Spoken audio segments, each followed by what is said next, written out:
Hello, how's everybody doing? Dark and Gray, what's happening? Bland's, welcome to this. Bland's is over on our, we just did our High Horse dev stream. Jay and I just did our developer stream a moment ago. Only for an hour to check in, talk about a new update we just did. Now that we're back to business. Sorry to miss last week, guys. I had a meeting I could not get out of. Tried to move it and couldn't. So, had to miss last week, unfortunately. But we're back. And ready to get back to work on this guy. So, good. First thing I want to do is, this is actually kind of a good little technique, so it'll be useful to cover this. I almost took care of this offline, but thankfully I remembered that this is something I wanted to share with you guys. So, the main thing just looking at this guy right now, I notice is that his belt is a little too high. Championship belts on wrestlers kind of sit a little bit lower on their hips, and the reason it's sitting there is because the belt itself, the way that strap works, it's kind of already kind of being pushed up, and it's being pushed up in order to match the hips and the flex of the lower back there on the character. So in reality, it probably means that there's an imbalance here on this part, where the back of the buttocks actually is sort of too far out and up. It needs to kind of curve in with the small of the back as it would in real life, and that would give me the real estate to sort of slide down that belt and make it sit on the front, kind of where it's supposed to sit on the front. So I'm going to work towards that. And what's up, Reginator? How you doing? Dr. Fish, how's it going? Welcome, guys. Welcome. Building some motorcycle concepts. Nice. 2D, 3D. If you want to share any, I'd love to take a look. I don't really do a lot of vehicle design, so I love looking at vehicle designs because it's like just a skill I don't possess. So I'm always really interested in that. So yeah, so what I'm going to do is I'm going to use Transpose Master, and that's going to allow me to, the main problem I have, if I want to edit all this stuff, I can't just bring out my brushes. I need to like move them around and using Transpose, slide pieces around, but I have too many pieces, so I want to keep them all together. I've already gone through the pain of aligning all these plates to the belt and the bolts in the back and all that. So what you can do is you can combine all of them with Transpose Master and do some operations on a bunch of subtools as one. So let's work towards that here. Main thing I want to keep in mind is that I believe the legs look normal from the front. So it's the back that needs editing. I'm going to get the front and the belt in the front as my visual reference. I'm going to line them up, and then with them lined up, I'll be able to adjust the back half as needed. So let me figure out. Basically, what I want to do now is get all of these with all these subtools. It's important that I get these all in a more workable place. So I'm just gonna Alt click, move them all to the bottom. That one's already at the bottom. Looks like I've already got them all. That's nice. All of my subtools are already organized at the bottom here. It looks like side panels. That's great. Wonderful. So let's hide everything and then bring back just the subtools for the belt. Since the belt is going to be what I'm transposing here,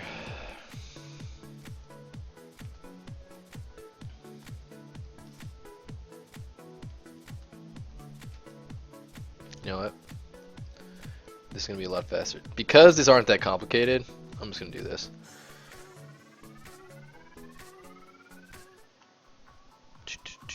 Let's merge visible and add that. I'm just going to take it all as one subtool. It'll be faster.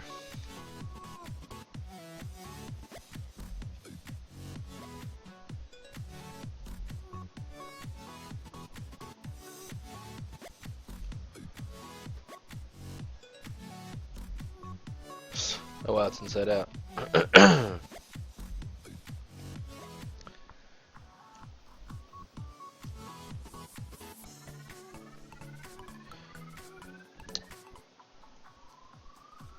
is very strange. They're also in poly groups. Auto groups to split them all out. Hide that part. Now I'm going to do a flip, which is in Tool, Display Properties, Flip. Then I'll flip those normals back out. That's in the right place. Hide those.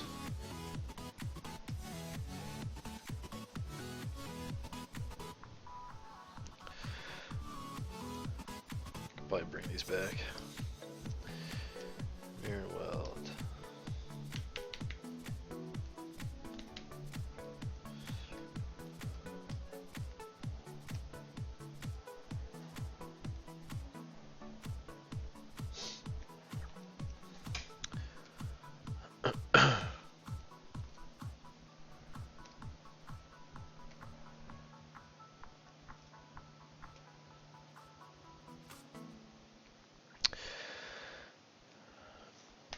Trying to sort through the extra geo I have here.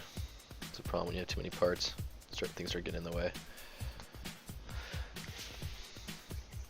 Yeah, this version of the character isn't in game yet. This will be added to the game very soon. All the characters are getting some model updates and alternate skins, maybe even some attachments. We're gonna be just like building a lot of content there.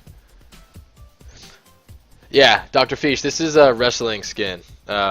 Like his basically like, you know, background story, so to speak, is that he's this pro wrestler. So yeah, basically this is kind of one of the characters' sort of origin skin. We call them icon skins. So yeah. So I put all these together into one subtool. Now I'm gonna move this down. Want it to be like right there. Get some of those abs back.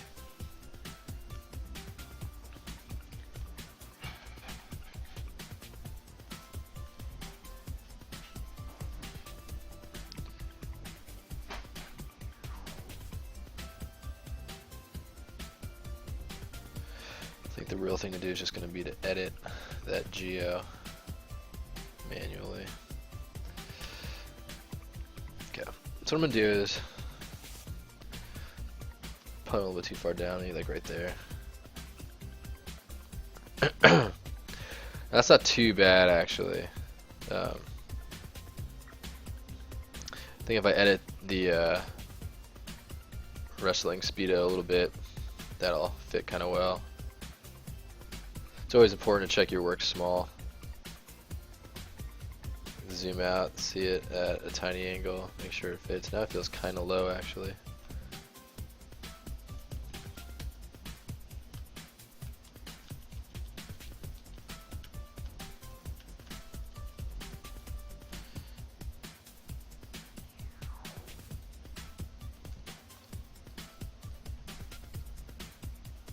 Right there feels just right.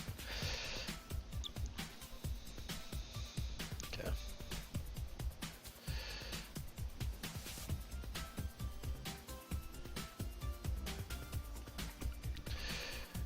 And there's a little bit of a divot.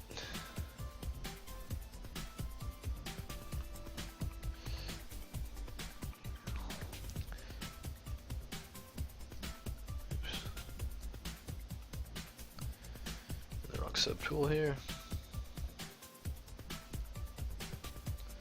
That'll give me plenty of room to. What I'm thinking about now is. Oh, nice. I'm glad you dig it, Dr. Fish. Yeah, I think I have. And you'll notice his face is a little bit different too. I did a resculpt on his face. His other face was a little bit kind of drab, not a lot of personality. I think this face has a little bit more 80s badass to it. So yeah, I'm excited to start working on the other characters' skins. I think I'll probably spend, this will be my last week on this skin for this stream. I think next week I'll do some of the other characters. Okay, so what I want to do now is I'm gonna delete all these other ones, all these parts. And then I'm probably going to do, I think I want to do a groups split, which will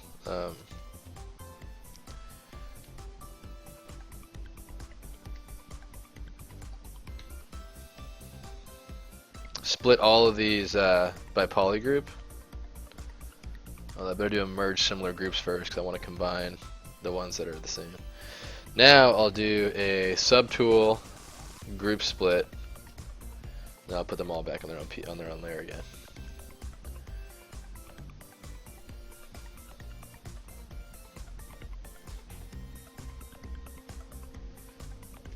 I think these two can be one. Merge down. There we go. Whenever you're noodling this stuff around, it helps to just sort of come back in and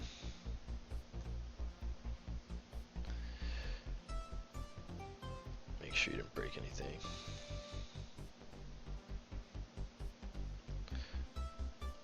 Probably going to redo those bolts. I don't like how they're sitting anyway.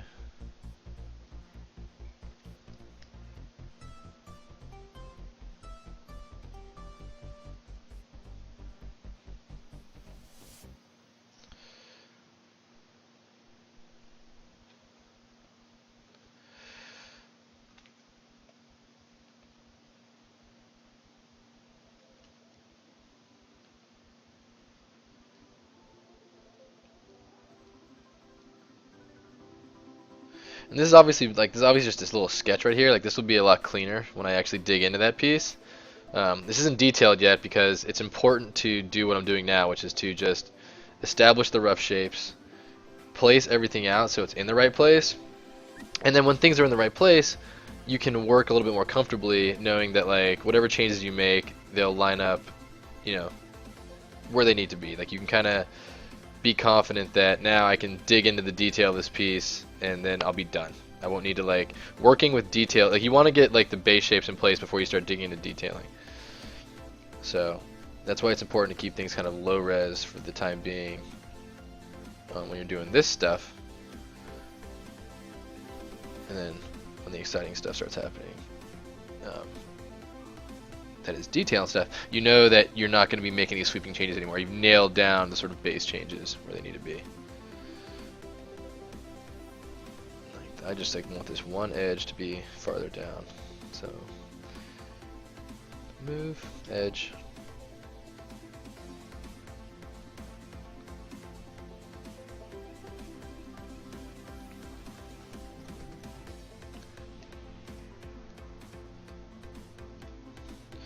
See, a little bit of noodling around, you know, what was that, probably 7 minutes or so it looks like. And yeah, and that just makes the belt a lot better. No, I didn't end up getting into the transpose tool because I didn't have to. But if I need to, a little bit later we will. Okay, so that's the belt. Belt's in a good place. Now it's a good time just to do naming belt strap. Rename belt plates. Rename belt studs. Replace.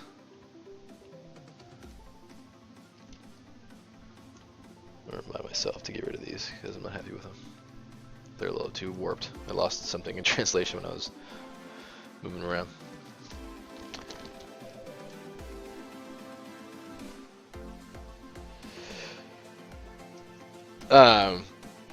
Dark and grim, let's see. Developer stream, mainly animation. Yeah, there's a lot of work to be done there with those deformations. Yeah, there's not any current morph targets or deformation on the muscles. I don't mind at all. I appreciate all feedback, Dark and Grim. You know, there's a lot of stuff that we think people are responding to and they're not responding to that, or we think people are going to hate this and they don't mind it. So it's like, I love hearing all feedback, and constructive criticism is very much appreciated. It helps us get better. So yeah, I appreciate that. And basically you're dead right. Like there's a lot of things we want to be doing with morph targets there, facial animation included. There's a lot of my pipeline's kind of set up. I'm set up to like export morph targets and do a lot of the more interesting things with morph targets. Like, you know, I can control by the rotation of that bone can control a if you rotate in that specific axis, which is the Z axis on that skeleton, you can control the bulge of the biceps and the twist of the forearm and stuff like that. Unfortunately, per character, we haven't had the time to get to that yet. Like basically, what I kind of do is, I get iterative with it with my pipeline. Like so, I set up, I get things in sort of a base look, and then I do my best. Oh shoot, I guess I got too many zippers here. And I do my best to sort of polish as time allows. We've got 4 characters in production now. We've got another 4 more that are on the way, coming down the pipeline. So the reality is just that they're a little bit stiff because I haven't had the time to really make that sexy deformation that I would like. You know, hopefully it's something that we get into after the game. After we're gonna probably not, we're not gonna launch like 50 characters. After we launch a good amount for the game Disc Jam, we'll probably, you know, pull back, do a little bit more environment work, and then probably dig more into polishing and adding variety and accessories to the characters once we have like a decent base. And I'm thinking that probably happens around like 8 characters. So you know, that's probably when you'll start seeing a little bit more sexy deformation and a little bit more tender love and care given to that part of it. Alright, these zippers did not work. I'm deleting those. The second pass on the zippers is a lot better. Got the buckles, got the studs. Okay. This is in a good place. I'm going to save that. Yeah, Dr. Fish, I think of it like Clubber Lang, who was Mr. T, of course, in the Rocky movies, mixed with Booker T. The wrestler from the 80s. It's kind of basically the motivation for this skin. How do you avoid, what's up IR Baboon, how do you avoid losing sharp edges when DynaMeshing? I guess, I mean, at the end of the day, it's just resolution. Like if I have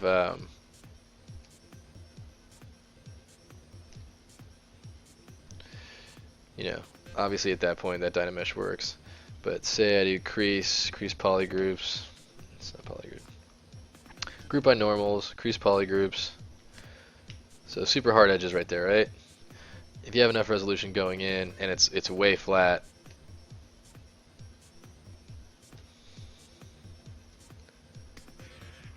I hit the wrong ZRemesh.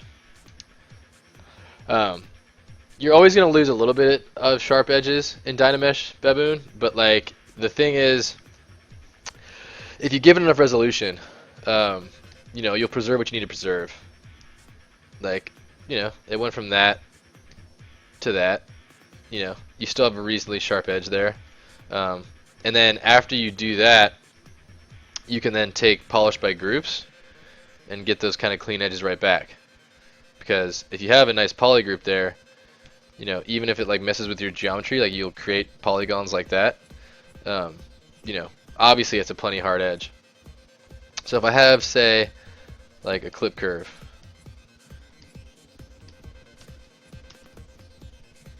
that's a pretty sharp edge I just cut into this geo, right? Let's do one better. Let's go back to the original geometry. Here's the original geometry that I just got out. If I do a trim curve, it's going to do its best to fill that. If I go right through, that'll be a little bit better. So yeah, it's with those hard edges that it has an issue. Curiously.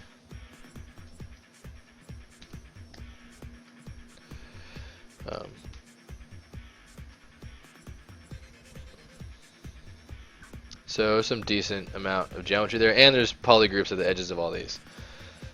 So if I DynaMesh that, you know, I've kept the basic shape. I mean, you look at it, like I've kept all of the creased edges there.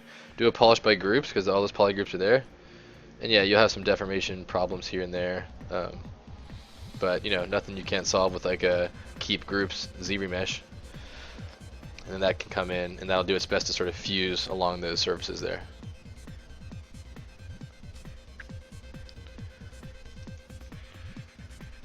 You know, and again, like polish by groups, flattens everything out a little bit.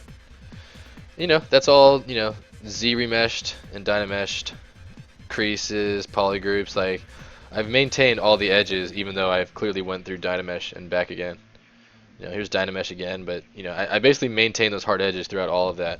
You know, there's artifacts, subtle artifacts with all of it, of course, because that's just the nature of the beast.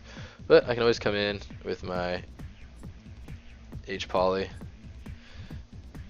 or hpolish rather, and then just polish those out, polish out the artifacts, get my surface back to a place where I want it to be. And this is, you know, only 50,000 polygons. It's like not a ton of geometry. It's just like very manageable geometry. So that's just basically the thing you want to keep in mind, is that you know, when you're using procedural solutions, that is to say machine solutions, the algorithm is trying to figure out where your geo is, you're always going to have some issues, and it's important that, you know, just work through them and try to experiment and know how to tweak and experiment. You know, if you have issues, you know, there's a number of solutions to get edges back. You know, and that's not super crispy, of course. Like you might want this to be game topology.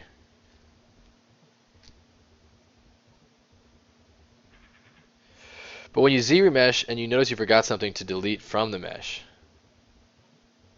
well, in that case, what I would do is I would so let's grab an alpha here. This is a good question. Why don't we talk about this? I'll grab an alpha of something with a little bit of detail on it.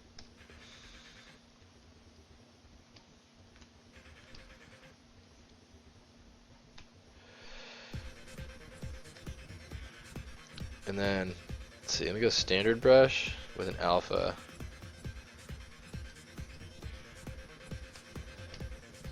We'll just drag it out. So we'll put some detail on this thing.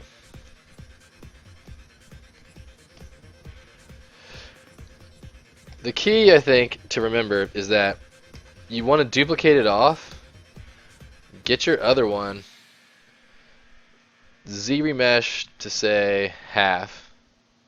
You know, say we want to just sort of, you know, get back to a low poly of some kind. Oh no, we're not doing 50 characters, Reginator. We are not. No, what I was saying is we cannot do 50. That would be too crazy. Bland's asked, will I be working on the new characters on the stream? You know, I haven't decided, because the main thing is that I like to keep them secret until they're ready to be shown. So, you know, I have one character I could probably do on the stream, but I think we'll probably save the character reveals for something a little more spectacular. I think it's a fun thing to do, to announce new characters. It's always our biggest marketing beat that we have, is when we announce new characters. So I probably won't be working on too many new characters on the stream. I could be working on alternate skins for characters, or after a new character is announced, I can bring it on stream and start putting the finishing touches on maybe. But by the time we announce them, they're usually pretty done. So yeah, we usually keep the character reveals for, you know, like the week before they come out. We go, hey, this character's going in, like, here it comes. So that's kind of how we like to do it. Yeah, so here you go, Baboon. Like, what I'm doing right now is I'm losing a lot of detail, of course, because I'm going all the way. I'm just ZRemesh half, and I'm keeping groups. So with the keep groups, it's maintaining those hard edges while I'm doing this, right? So I've gotten down to where I'm at like 8,000 polys. Let's go one more time, see if we can still manage it. 4,000, so we can go one more time. All right, like that's very low poly, and I can even come back in here and like remove some of these edge loops because they're, you know, well-formed loops, if I needed to really kind of trim my budget a little bit more. So what I would do now is, now I have this, like, you know, reasonably spaced out geo. Edges are all preserved. Now what I'll do is do a project all, where I have that cage behind it. Project all, Control D to give some subdivision. Project all, Control D, project all, Control D, project all. All. So now I got 500,000 polygons. My old one's gone, and yeah, there's one artifact right there, but this is the same geo. You know, this is the same geo. One of them is a DynaMesh, the other one has subdivisions all the way down and creased edges all the way down to 2,000 polygons. So that's kind of the workflow for you. Well, groups by normal only works if you have good normals. I mean, groups by normals only works if you have, you know, it depends on the shape, right? Yeah, Reginator, we have 2 male characters, 2 female characters right now. Our next characters are 1 male, 1 female. Basically we're gonna do male, female, male, female, male, female. I think I might go 2 male or 2 female in a row. We've got a run up of a decent amount of characters now. Like there's some that are just in concept, some are just about done, some are in the middle where they're getting sculpted. So we have a lot of characters that are on the way. I believe we'll end up doing it'll kind of dictate how their gameplay might dictate when they get revealed, because we want to like fill gaps in the roster with each new character. But yeah, it's basically going to go male, female for the most part. So yeah, I hope that answers your question, Baboon. I'm going to get back to my piece now, but that's how you would do that, basically. Yeah, Dr. Fish, and that's what we want to do as well. And we'll probably do some like genderless characters. Like we'll probably do some robots, and maybe even some creatures, and just characters that don't like gravitate to one gender. You know, maybe like we want to get pretty out there with the characters, but it's like it's an arcade sports game, so it's like a lot of the crazier concepts might not make a lot of sense to people. We're actually currently debating right now like how crazy we can really get with the sort of, you know, out there characters I'd like to do. So alright, so the belt's in a decent place now. It's better on the back. This will be a claw simulation on this, so it'll flow with the player as he runs. So that'll be important too, because I want to make sure that it shows the back and the belt and where it meets his spine and stuff when it's moving around. Okay. So boots are just about done. I think I probably need to do, might as well get into these knee pads a little bit. I'm not really sure what I want the knee pad to be.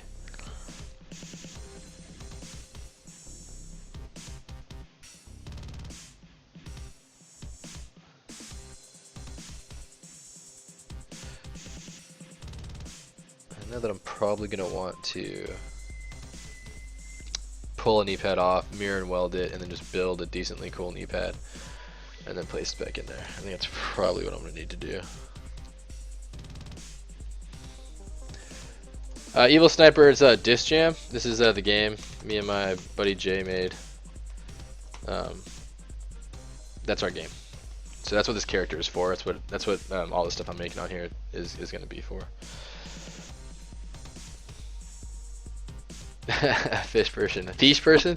It's funny you say fish, by the way, because like we Jay and I say fish instead of fish. Like, oh, give me like the fish tacos. It's just like something that we've always said because we think it's funny sounding. So I like your name is it's funny. Yeah, welcome Evil Sniper. I try to talk, you know, a lot of this is just me trying to get production work done. But if anybody has questions, I try to talk to through my process, and if anybody has questions, I'll stop and show some method. I try to share method whenever I can, because that's what's helped me the most in the past. But you know, if I'm doing the same lesson of the same method every week, it could get pretty boring. So I tend to just try and work on things that I need to work on anyway, and things tend to come up over the course of that. So feel free to stop me if there's anything you want clarification on. We are here for Pixel Logic to sort of talk about ZBrush and see if we can't advance the community a little bit. So right now what I'm going to do is I'm going to, actually this is a pretty nifty little workflow, matter of fact. Delete hidden. So the thing I want to have happen is I want this knee pad to be centered in the world origin space so that I can sculpt on it with symmetry and, you know, get like a nice mechanical looking piece. That's awesome, Dr. Fish, I like that. So I'm going to do a couple things here that are going to help me. First thing I'm going to do is, I'll just hide this one because I like the placement of that one, so I'm going to hide it. I'm going to duplicate it off. This one, hit Unify, bring it to the world origin. You'll notice it's not centered. So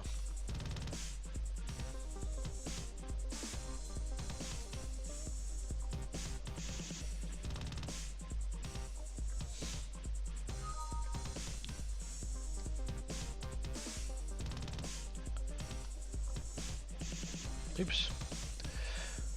Basically just gonna spend some time with the transpose tool here, rotate it into space so that it lines up.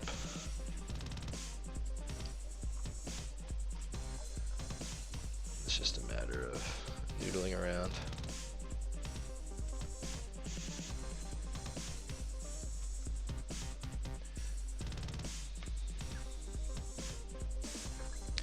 Now, Unify puts everything into the 111 bounding box, so it like takes a world unit. Now, a little mirror and weld, give that a little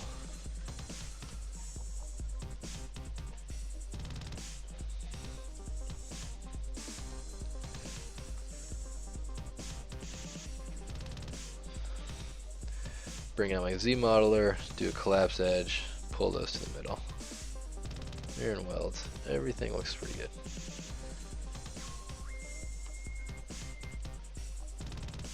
I think we'll probably collapse those as well.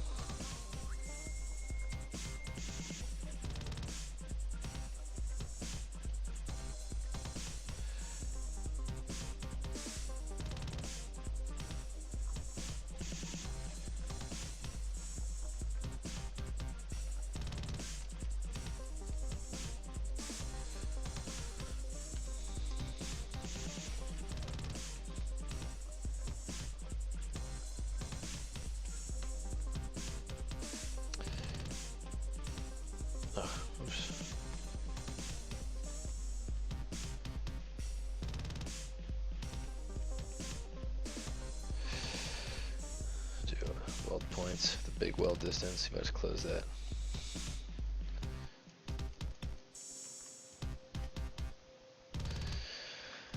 Yeah, nice watertight mesh with decent geo to work with.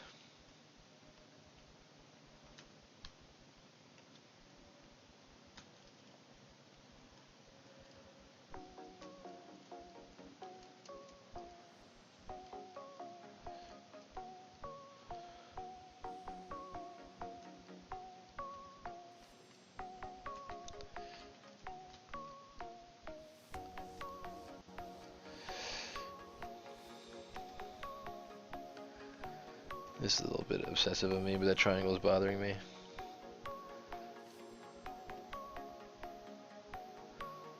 So one quick thing I can do is just collapse these edges all the way around. Oh, that's a cycle. See, I hate cycles. This is a problem.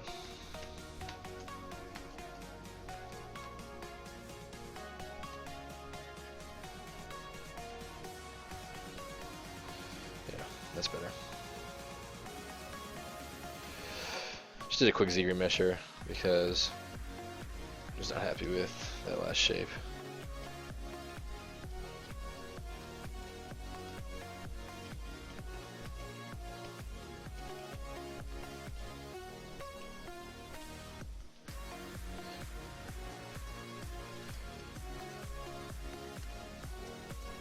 Just want to build a sort of knee pad friendly shape, and then I'll pull it into his knee on a layer. And then when I do that, having it be on a layer will enable me to edit it in this transformation local space, and it'll just pop on over where I need it to be, where this other one is.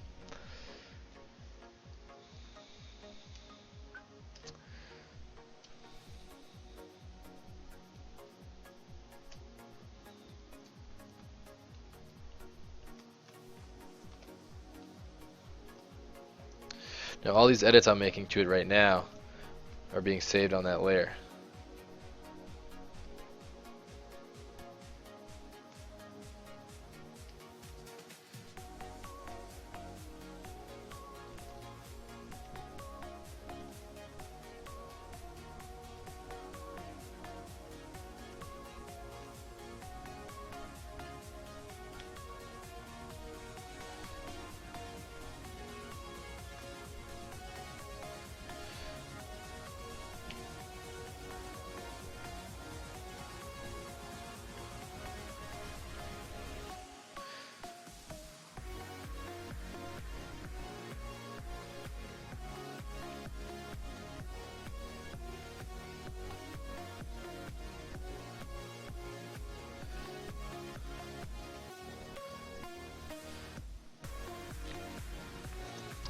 So the reason this is helpful is because I want to work in symmetry, and obviously this piece is no longer in world symmetry, this piece is now part of this dude's leg, and it's off in space. Some point it's been shrink and transformed.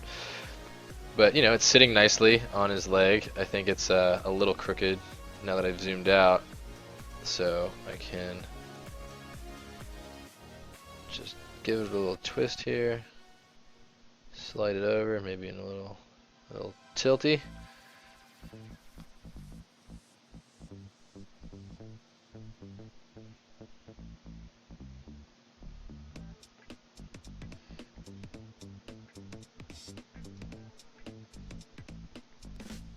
There we go.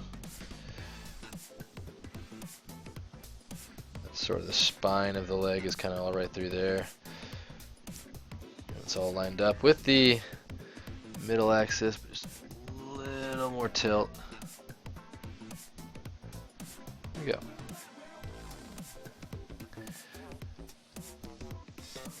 So the cool thing about this is if I turn off that layer,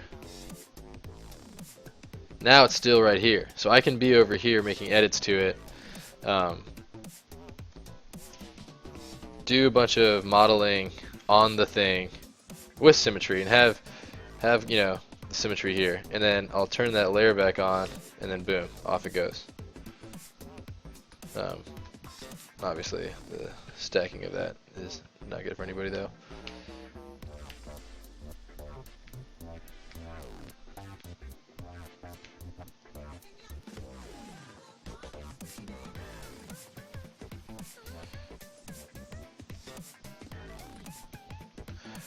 I'm actually not sure if you can sculpt on this. I think you might be able to. I'm going to find out right now.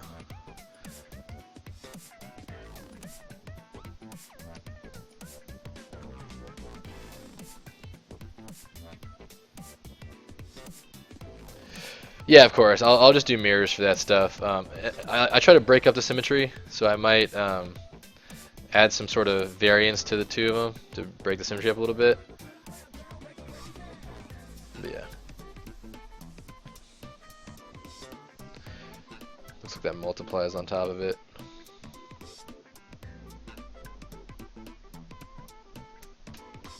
That's interesting.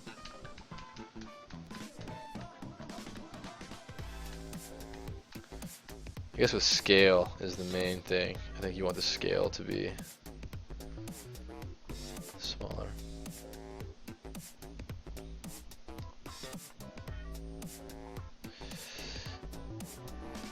Delete that layer.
I'm going to duplicate this off because I'm going to just sketch on this for a little bit.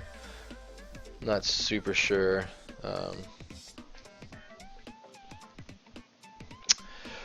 Not sure what I want this to look like just yet. I think I'm going to DynaMesh it. 465 is probably too high.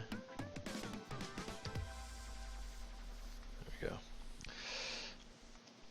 See if we can't find a cool design for this knee pad looking thing.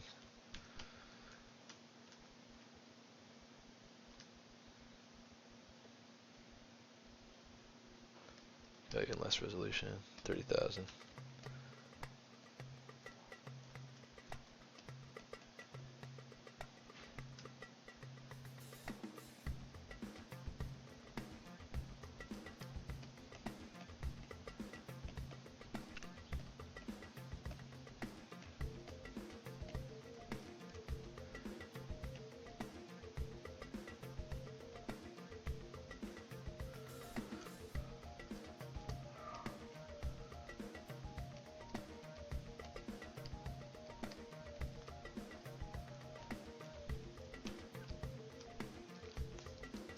What's up, Zomax?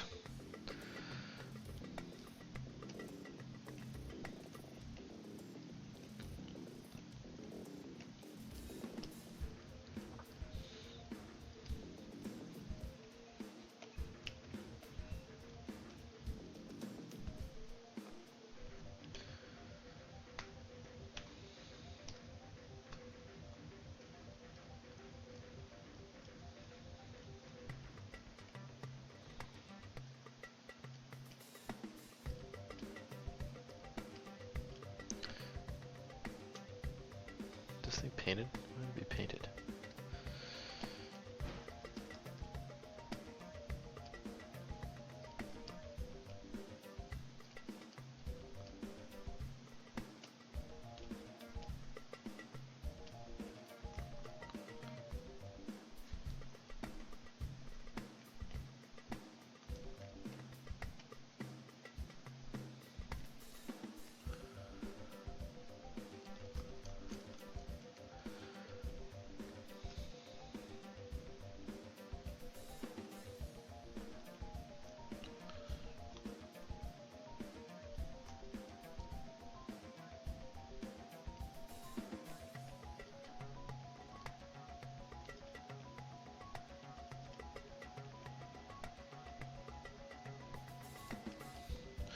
Just trying to basically find some kind of like moldy looking plastic. Not moldy but like a plastic mold shape that like has a little bit of visual interest to it. Just like, you know, kind of some sort of like bumpy sort of would catch friction that I think might make sense for like an armor looking armor, but like light armor, kind of like showy armor, you know, kind of like a lot of the reference I have up here. It's like a lot of the wrestlers have these like these armor pieces on them. They're just like plastic decorative armor. That's kind of what I'm trying to make this have like a little bit of a feel for. Like maybe it has little fucking, oops, excuse the language. Just like faceting and, you know, polished insertion.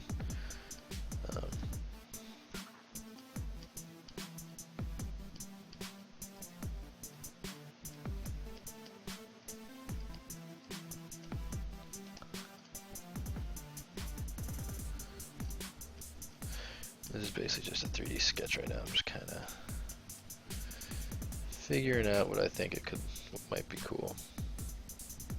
A lot of times I'll do a handful of these, pick one out, very similar to a concept artist would do, and just do a few things like this.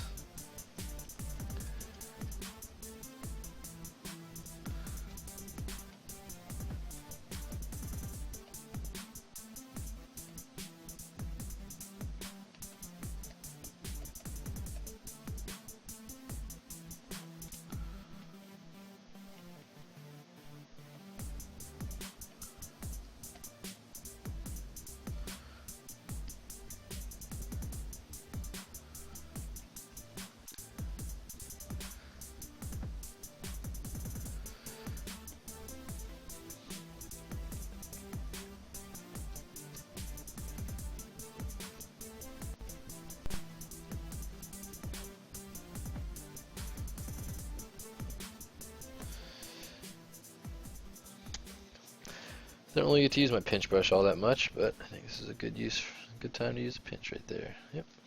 Yoink.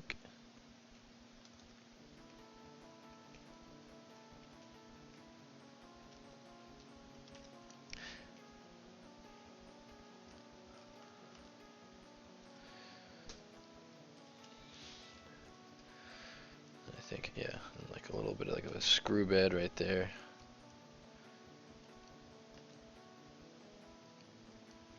Indicate there's some metal housing for whatever this little elaborate plasticated structure might be.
I'll pull up some reference here.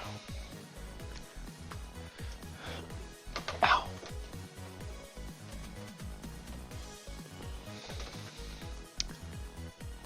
Ba, ba, ba, ba.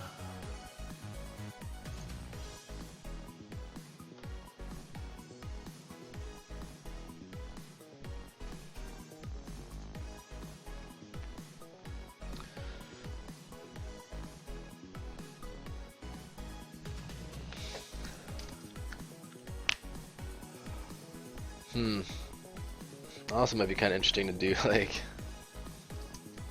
oops. Let's try a few things here. I'm gonna leave this one as like the sort of molded plastic with maybe like, you know, maybe it's like black rubber on these like kind of cloth-like parts.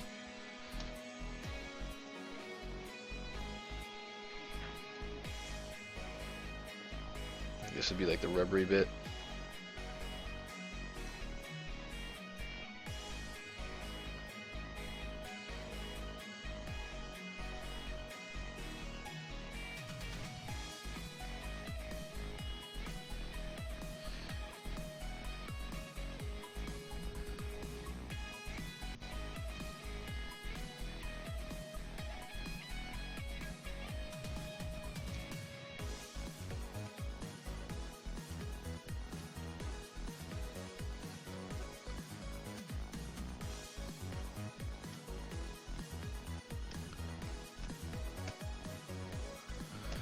Close that area up. I think I have a better idea for that area.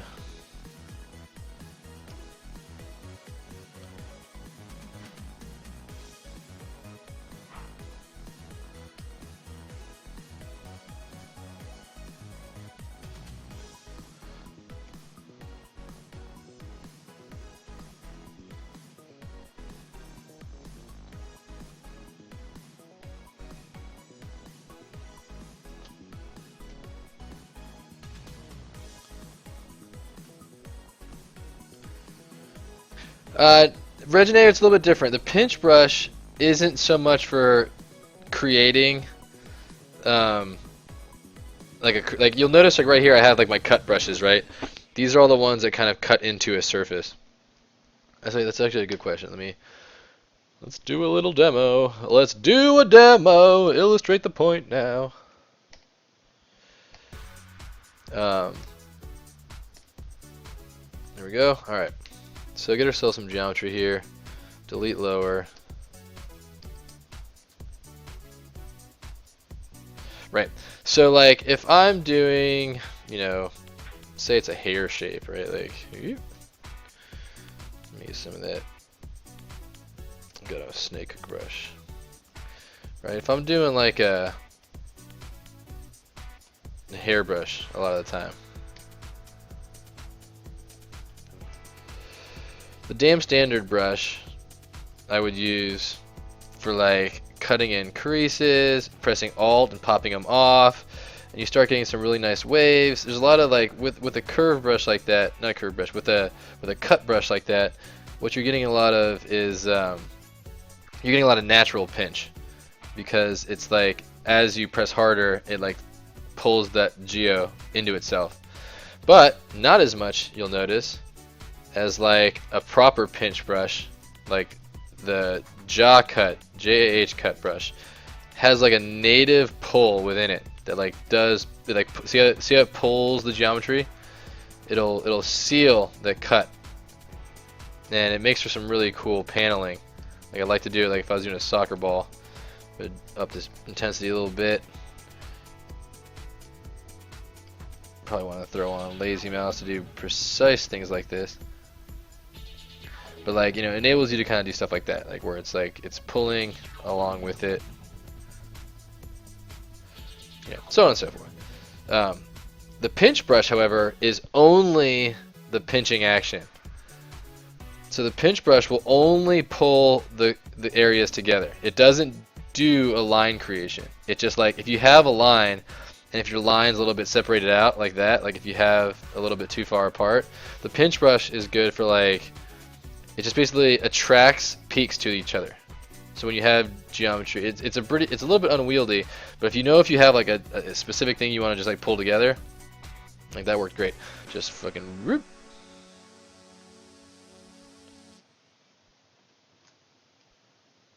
That's the pinch brush. So the pinch brush is just for the attraction, whereas like Damn Standard and other kind of brushes in this sort of carving ilk have some natural pinching to them. They pinch like naturally. They pinch together. Obviously, it's limited on the Damn Standard how much it does. Other brushes do and do not do pinching. Like you'll see a little bit of pinch action with how it's the Ma cut brush pulls into it. But what I love about this brush though is it creates a great bevel right there. I can come on in, Bevel Town USA, and all of a sudden I'm polishing out a nice bevel that I just made with one stroke of the brush. It's really good for hard surface stuff. Like at enough distance and enough resolution, you end up getting a really good effect. Like this is a good example of a brush that just has absolutely. This brush doesn't have any pinch whatsoever. It's just what you see, what you get. I'm gonna affect the geo. That'll be that.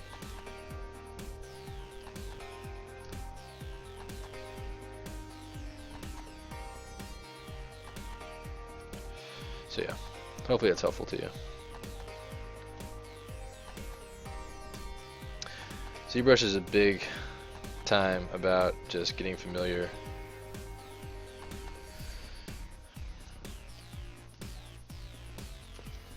Some of these brushes.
I think I like this area a little bit more bare.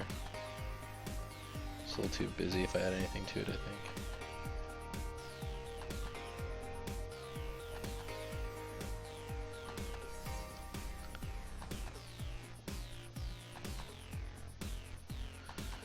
Just do a nice little polish on it.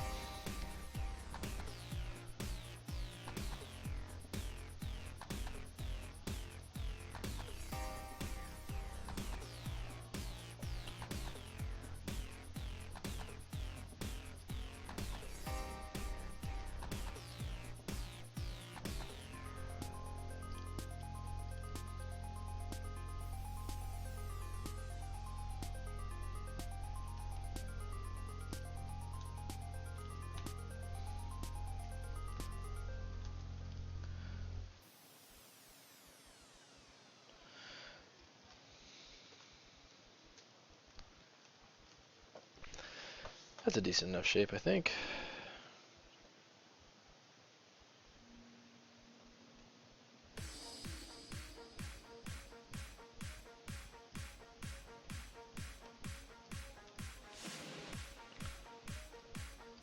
I'll use Damn Standard right here just to kind of dig this out.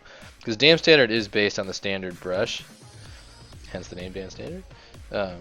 So it has the sort of strength of the standard brush that is, it doesn't really consider the geometry around it, it just tries to complete its operation. Like the thing about the clay brushes, if you're a clay based brush, you consider the geo around you,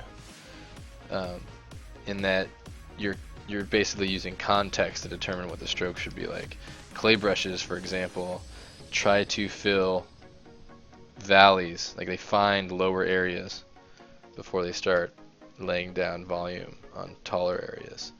So those are the kind of things you want to be aware of. Like standard brushes, on the other hand, are just like, I don't care, I'm standard. I just will do what I can to whatever I see. So Damien standard brush is good for just cutting into whatever you want because it's not going to take anything for granted, or into account rather. Whereas clay brushes try to like level things off, like the philosophy of a clay brush. And this is true in Mudbox and other software as well, and Maya's painting tools. The philosophy of a clay brush is I'm going to affect the lower polygons.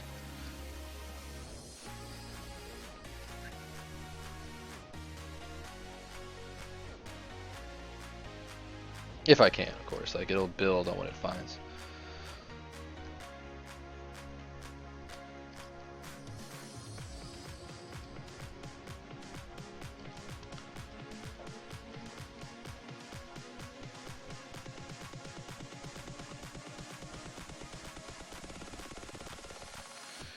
Nice hard shell casing. I'll put a little bit of a roll in this one too so it matches those.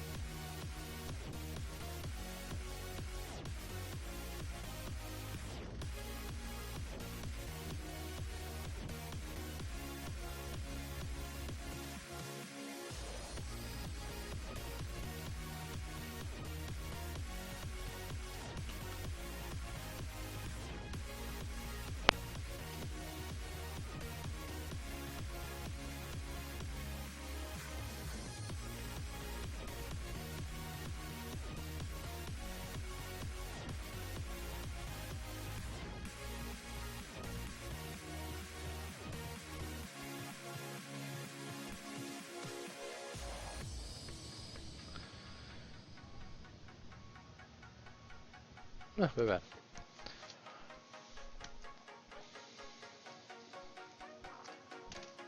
Yeah, it takes time, Regenator, and honestly, the best thing to do is just to work. Dig in there, make stuff. You know, some stuff will be better than others, and before long, you'll just be getting better every time. And just keep making stuff. Yeah, it just comes with time. There's all these little kind of innate things. And I watch a lot of videos from the other ZBrush instructors just because it's, you know, everybody's got their own things they've found along the way, and there's just so much stuff that you kind of want to just always be trying to consume it, because as you're watching other workflows, all of a sudden something will illuminate itself. And that's what I love about ZBrush's software design, is that oftentimes you'll get to the like, oh, if this thing did exist, it would probably be here. And sometimes you like go and look for something, and you're like, oh, this does exist, like, and it's exactly what I expected it to be. That's the mark of a good software developer, when you have that sort of native understanding of what they're doing. Not a lot of developers, you know, can do that. And when you're making software, a big challenge of software design is I'm not going to expect my whole entire user base to read the entire manual. So how do I get them the information that's tedious to communicate and explain? And highly complex 3D authoring tools are no exception to that rule. I mean, it's a really difficult thing to try. I mean, like, can you imagine if ZBrush came with like the instruction manual that, you know, your printer came with? It's got to be, you know, Z classroom videos and sponsored streams and all the different ways in which they can try convince people to like dig into the learning material. What's funny, though, what I don't understand is when software companies don't do that. Like, how can they expect to compete when they don't have learning material for execution of the highest, you know, behaviors of their software?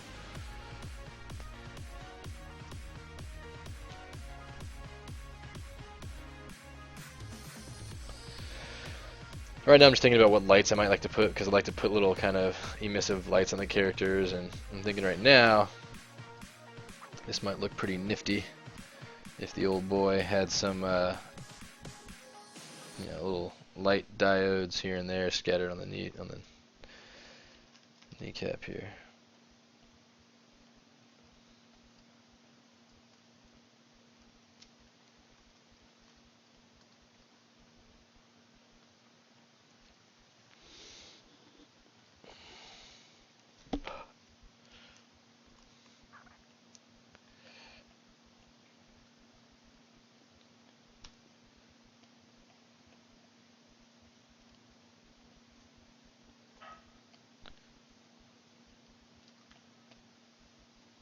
Let's go on to the song. Is it coming back?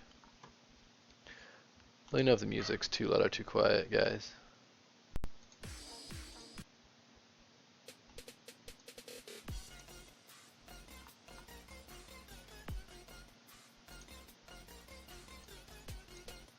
Ugh.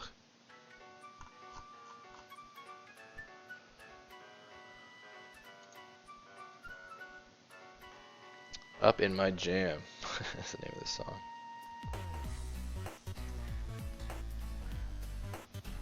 Sounds like a bad Super Nintendo boss music. Sounds like a music from a Sonic level, but not awesome.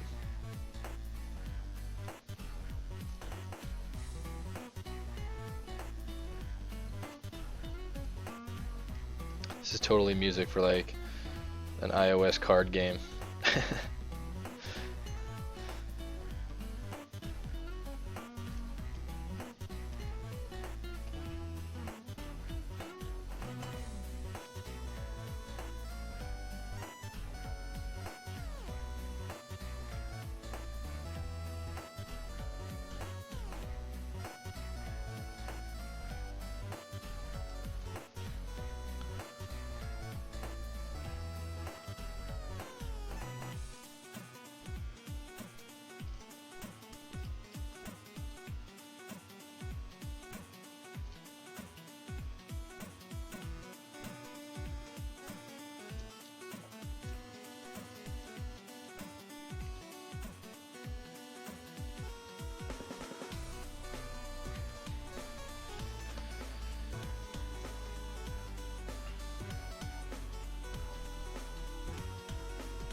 I know there's a shape to be had here, I just don't know what that shape is. I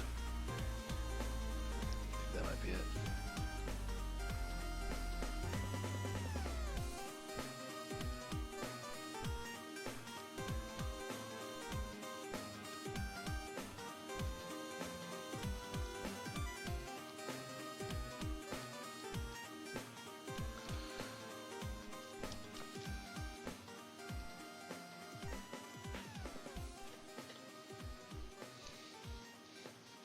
Yeah, that's better. Well, I really appreciate that, Reginator. I'm still got a lot of learning to do, and I'm trying to get better with every one of my characters, and, some are better than the others, in some ways, worse than others. I'm just trying to get better every time, and hopefully, by characters 8, 9, 10, I could be ripping along and taking all those lessons. I do get better with every character I do, man, so I appreciate the kind words. It's hard not to get down on yourself when you see how much things get lost to time and things you'd like to, have had time to complete but never get a chance to, and those are all the things that keep me up at night.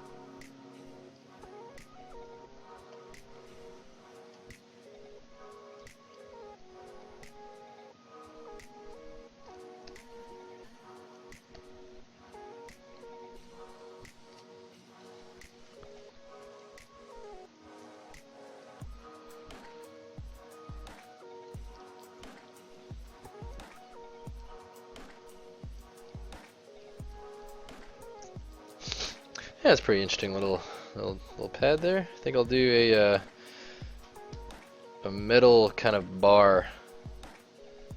This will represent. Where is that going?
Like that, maybe?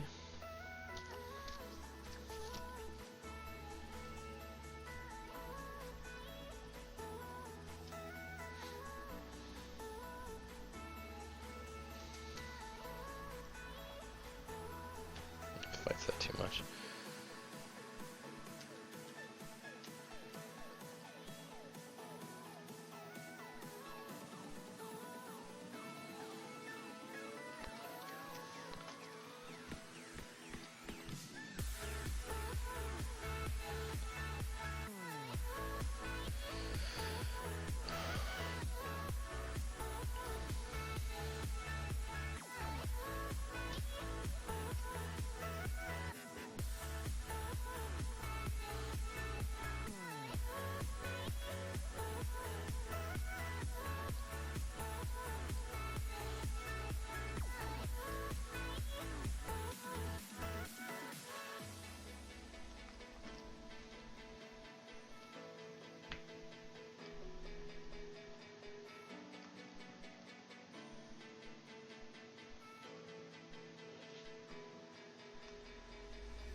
careful with scale at this stage in the game here.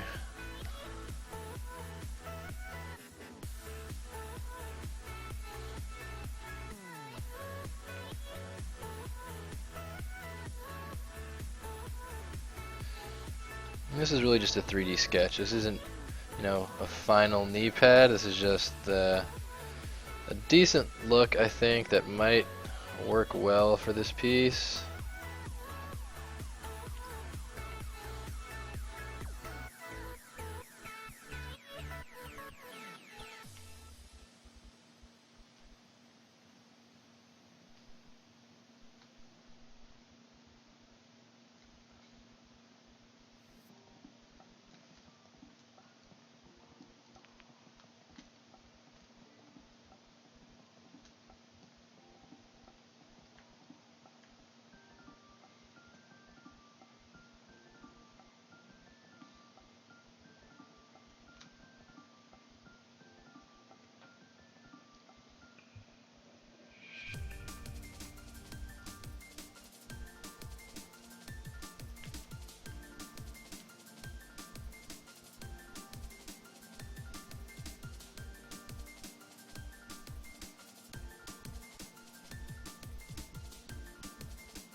Cool. And then the cloth surrounding it. What's up, Content Bay? Dougie, what's going on? Yeah, you know, I'm just digging around, doing some 3D sketching of some knee pads. I think pretty happy with that. Feels lined up.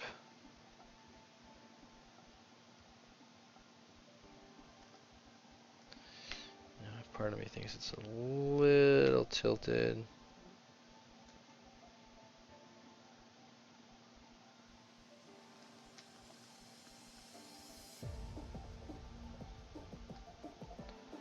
Now we're talking.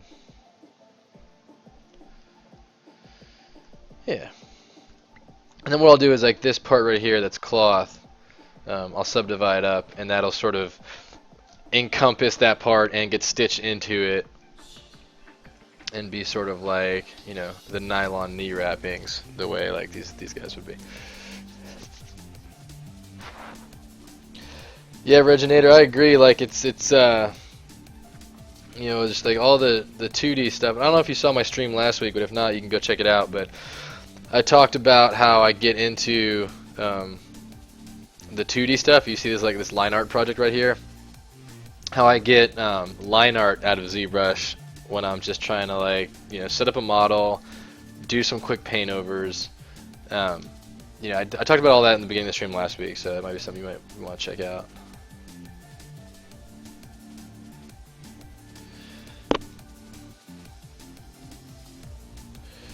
Okay, knee pad got a little bit of love. Do I want to work on the knee pad cloth?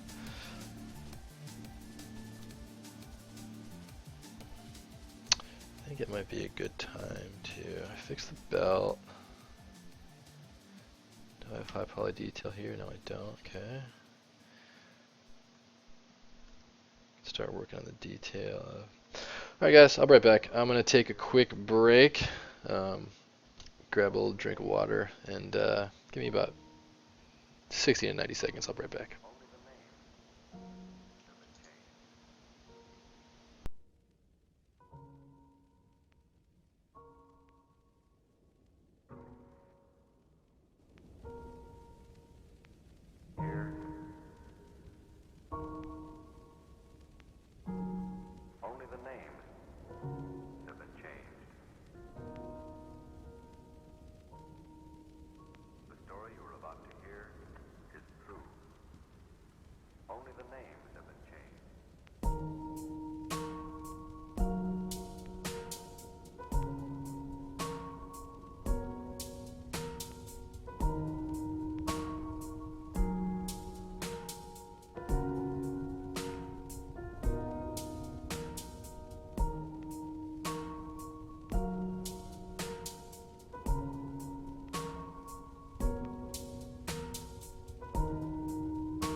story you are about to hear is true.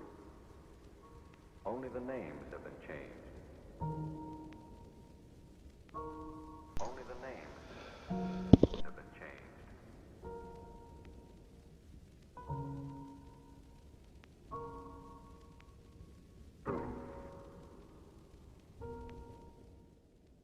Here. Only the names. Sorry about that. Yeah, Morty said I step away for a sec.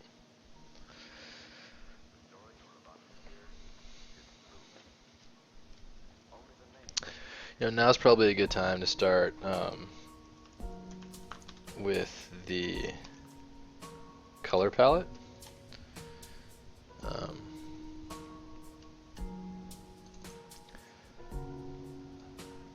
made this color ref sheet last week. Obviously the boots I didn't bother with. But, you know, it's time to start laying down where I think those things should go. Just so I can help break up what I think he'll look like.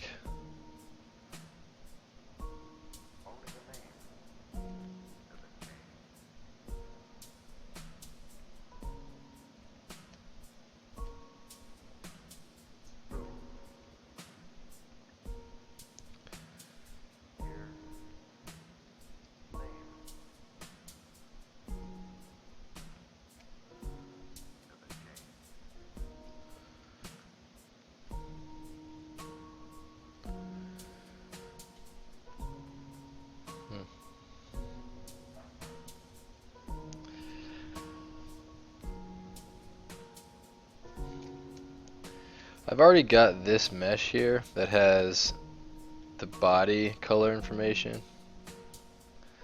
So one thing I'm going to do is I'm going to hide everything else.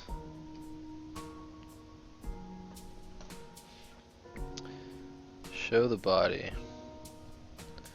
Store a morph target, and this will allow me to return to it.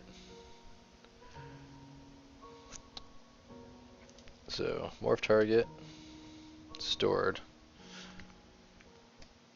for this part of the mesh.